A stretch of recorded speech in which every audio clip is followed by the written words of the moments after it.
Pengacara kondang Hotman Paris menekuni usaha barunya di bidang food and beverage hingga memotivasi dan mengajak generasi muda untuk berbisnis sejak dini. Terjun ke dunia bisnis makanan dengan menggandeng chef berpengalaman, Hotman luncurkan resto makanan Jepang bernama Hotman yang menyediakan ramen khas Jepang dengan harga yang murah. Berencana untuk membuka 1.000 cabang dan akan menjadikan restonya sebagai makanan siap saji terbesar di Indonesia. Pengacara papan atas satu ini siap gelontorkan banyak uang untuk membuat usahanya lebih maju. Tak hanya itu, sebelum dirinya memutuskan untuk masuk ke dunia F&B, kuasa hukum berusia 64 tahun itu pernah menjajal berbagai bisnis lain seperti bidang properti, saham, dan juga hiburan.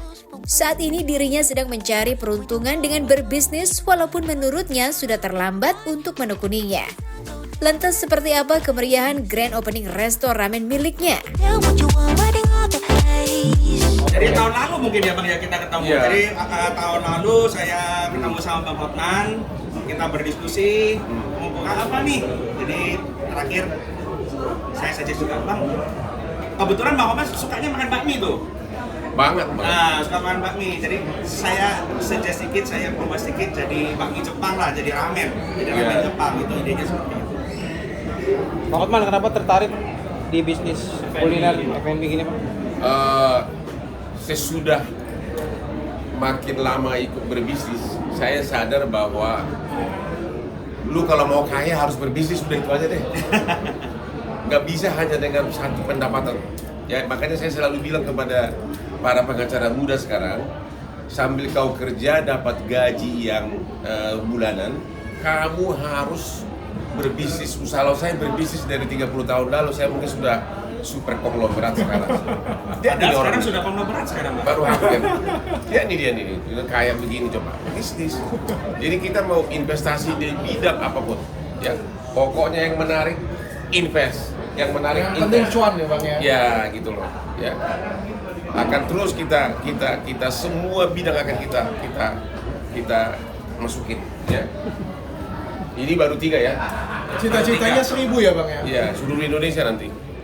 Jadi hari ini kita pembukaan, besok kita tanggal 4 pembukaan di Satrio, nanti tanggal 8 ada di Tanjung Bogor. Nanti setelah Lebaran kita mau buka lagi Bang di Depok, Ujung Sari. Iya. Pak Hotman, Ada berapa menu Bang Hotman? Berapa? Total berapa menu di sini? Total Dia yang jago soal ya, itu. kalau Aku duit aja doang. Jadi sekitar 20 menu lebih ya. Itu main course-nya. Ada kita di sini nyajiin nggak cuma ramen, di sini kita jual ramen, ada bento, ada tempura, ada gemono, ada gelato juga ada di sini, kopi juga ada, sama minuman-minuman.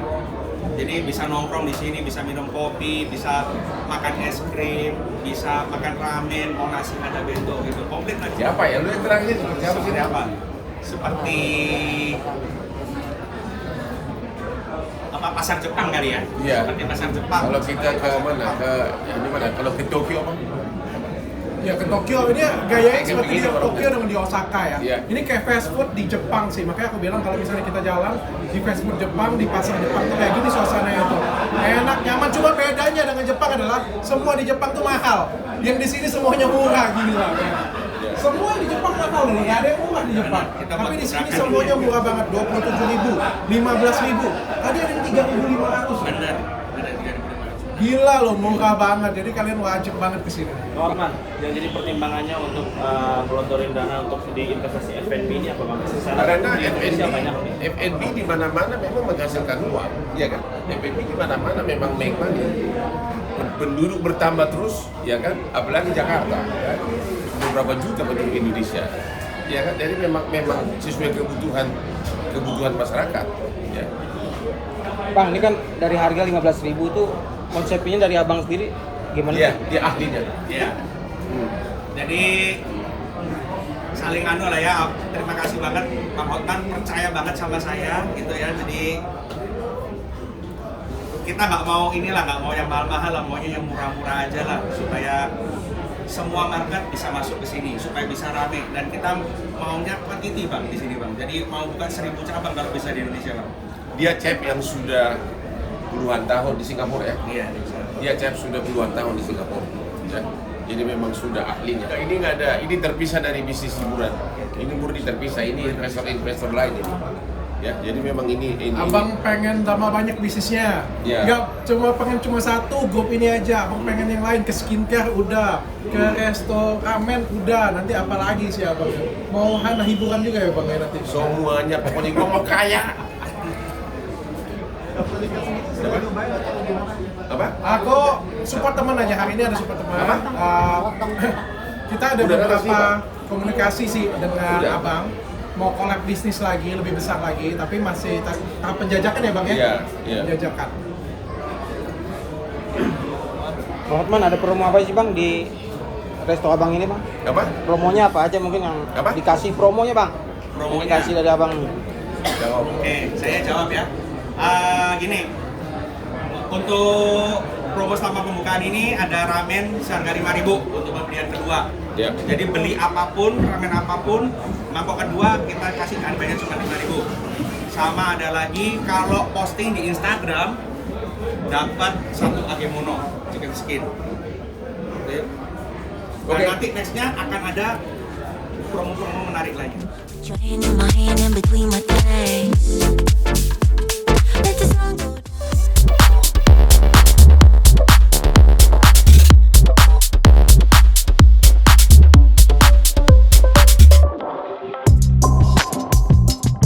Mendapatkan perlakuan yang tak menyenangkan dari netizen, Jonathan Frizzy atau yang kerap disapa Ijong ini telah melaporkan seseorang yang diduga melakukan ujaran kebencian serta menghujat di akun media sosialnya.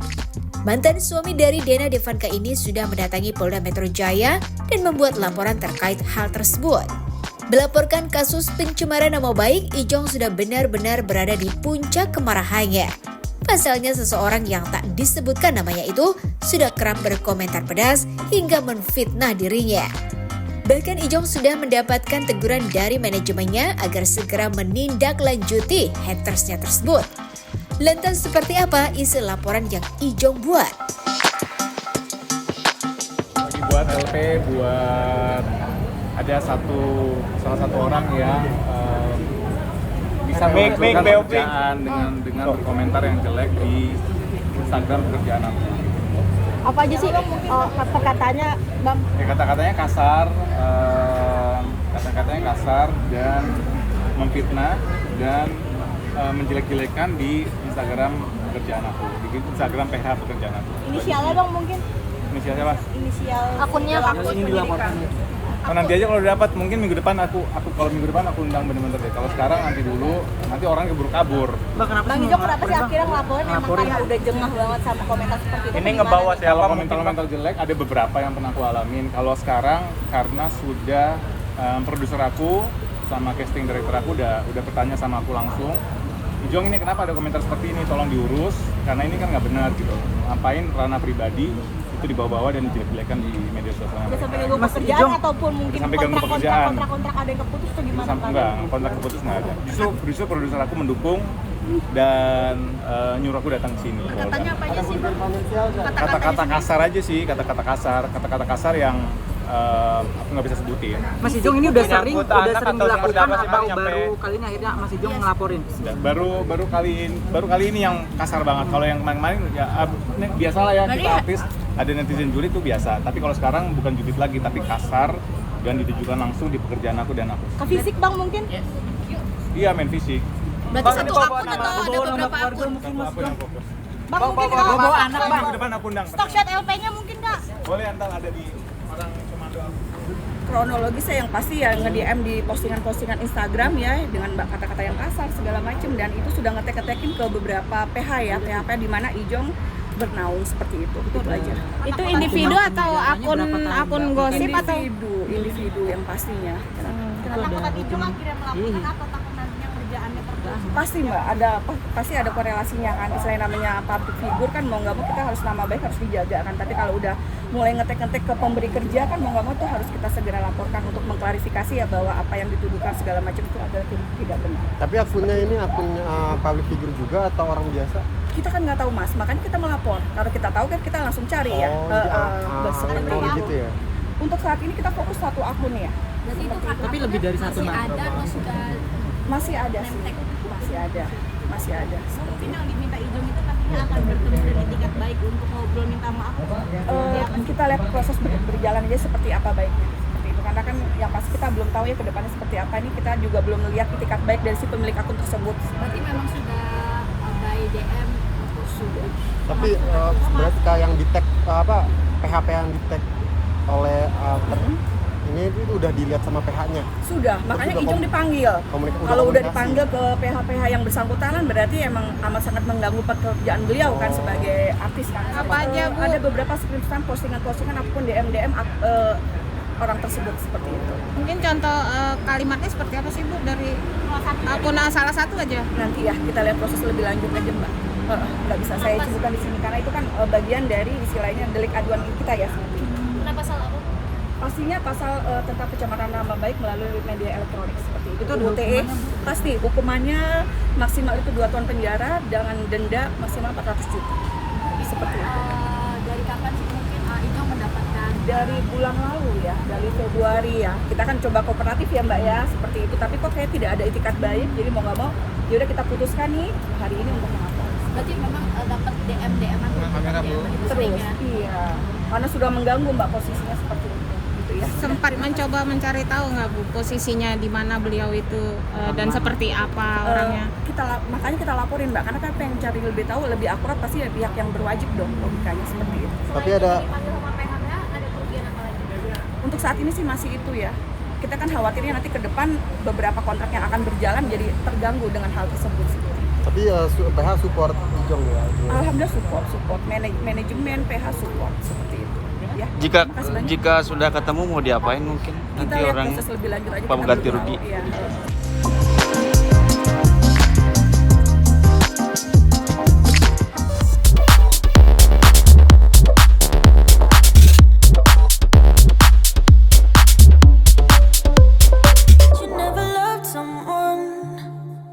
Tayangan acara Pencari Bakat Ustadz dan Ustazah yaitu Akademi Sahur Indonesia atau yang disingkat AKSI kini akan kembali hadir di bulan Ramadan bersama dengan sederetan komentator seperti Ustadz Solmed, Ustadz Subki, Ustadz Wijayanto dan tak ketinggalan juga Mama Dede. Ustadz Soleh Mahmud atau yang kerap disapa Ustadz Solmed itu membagikan ceritanya selama proses syuting berlangsung. Dirinya mengungkapkan dalam membangun chemistry di program ini sangatlah mudah, asalkan kita sudah mengetahui karakter dari orang tersebut. Tak hanya itu, dirinya juga merasa ada tantangan tersendiri untuk membuat acaranya agar bisa terus mengalir dan dapat dinikmati oleh para penonton. Suami dari April Jasmine ini juga mengaku di tengah kesibukannya itu sang istri akan selalu membawakan bekal kesukaan untuknya seperti nasi uduk, pete, dan sambal udang balado. Lantas bagaimana keseruan lainnya saat mereka sedang berada di balik layar? Soalnya tahun berapa sih aksi lagi nih? Aksi lagi di Indosiar. Kayaknya keempat nih. Kayaknya keempat, alhamdulillah masih dipercaya, masih diberi kesempatan, dan mudah-mudahan masih tetap sehat dan masih tetap ger gitu, masih tetap seger juga. Apa sih Pak Ustadz mungkin yang hikmah yang didapat, ilmu yang dapat di sini apa buat masyarakat? Ya tentu pencarian bakat, ajang untuk mencari para dai, ustadz, ustazah itu penting. Karena balik lagi regenerasi juga penting dan keilmuan juga penting karena nggak selalu itu mulu metodenya. Tentu banyak banget yang bisa kita ambil, kita gali dari ustadz-ustadz yang memang mereka sudah hebat, cuman mungkin belum muncul ke permukaan dan itu bisa bikin pemirsa jadi nggak jenuh. Temanya mungkin sama, takwa, iman, sholat, puasa, dan lain sebagainya. Tapi metode yang berbeda itu bisa bikin kita tuh senang dalam menerima masukan tentang agama. Sengaja dari berapa lama tuh? Dari awal selesai apa namanya itu aksi tahun lalu ya, itu Bu Siwi sudah langsung WhatsApp. Tahun depan pokoknya jangan kemana-mana, udah gitu. Siap tante. Ustaz, tapi ketika akhirnya di lingkup aksi itu sendiri kan pasti tidak cuma hanya memberikan tausiah ataupun pelajaran gitu, tapi juga ada humoris yang di situ. Nah, biasanya kan di sini kan Ustadz yang selalu yang dibikin humoris dan beserta satu lagi Ustadz Wijayanto. Ya, itu chemistry kalian tuh memang udah sedekat itu ya dengan membangun suasana, karena kan itu subuh gitu kan, suasana pagi dini hari gitu. Gimana tuh Ustaz? Ya, pertama tentu membangun chemistry itu gampang dan gampang, insya Allah, asal mau mengetahui bagaimana karakter seseorang itu ya. Oh, modelnya kayak gini, Oh, Ustadz Wijayanto masuk tuh senangnya begini, kalau Sasuki begini, Mamah tuh begini, dengan karakter yang kelihatannya emosional tapi sebetulnya bukan. Dan saya harus mengimbangi bagaimana menempatkan diri sebagai anak kepada emaknya. Ustadz Wijayanto mungkin sebagai teman anak tapi teman yang suka clash saya dengan Ustadz Wijayanto. Nah, Ustadz Subki sebagai abang nih, dia selalu memberikan warna tersendiri buat udah. Nah, jangan pada berantem. Nah, seolah-olah tuh kami berempat tuh memang kayak hidup di satu rumah yang yatim nggak ada bapaknya dan punya emaknya bawel banget, cerewet banget gitu. Ada Ustadz Subki abangnya dan saya mungkin anak kembarnya kali dengan Ustadz Wijayanto. Jadi itu konflik balik lagi ya, ada emak, ada abang. Keseruan para komentator ini sendiri seperti apa sih mungkin di balik layar itu sampai akhirnya dipercaya lagi sama industri? Ya, seru saya pikir karena kita tidak pernah tahu apa yang bakal dilontarkan nih. Dilontarkan oleh Ustadz Subki, dilontarkan oleh Mama, Ustadz Wijayanto, termasuk saya juga nggak tahu apa yang akan saya lontarkan nanti dengan teman-teman komentator lainnya atau dengan para host kepada kami nggak pernah tahu apa yang akan dilontarkan, sehingga ya menjadi tantangan tersendiri untuk tetap bisa mengalir, untuk tetap bisa dinikmati, dan pada akhirnya ya muncullah tadi keseruan itu karena memang tidak pernah dikonsep, serunya mengalir gitu aja gitu. Nah, tapi kan ini lagi bulan Ramadan, ketika Ramadan itu kan pasti ada yang namanya sahur. Nah, itu menyempatkan sahurnya seperti apa sih tadi yang dibilang Irfan gitu kan? Tangan kanan megang tangan kiri megang mie, tangan kanan masih megang abis makan gitu. Dan di komentator sendiri seperti apa tuh? Irfan orang udah on, dia masih makan tuh kayaknya. Makanya langsung kena kamera. Selalu ada waktu sih. Karena balik lagi kalau kombrek tuh mungkin 5-10 menit, 15 menit itu waktu yang sangat mahal sih buat kita. Tapi balik lagi alhamdulillah masih dikasih kesempatan dengan adanya kombrek tadi, langsung geser semua.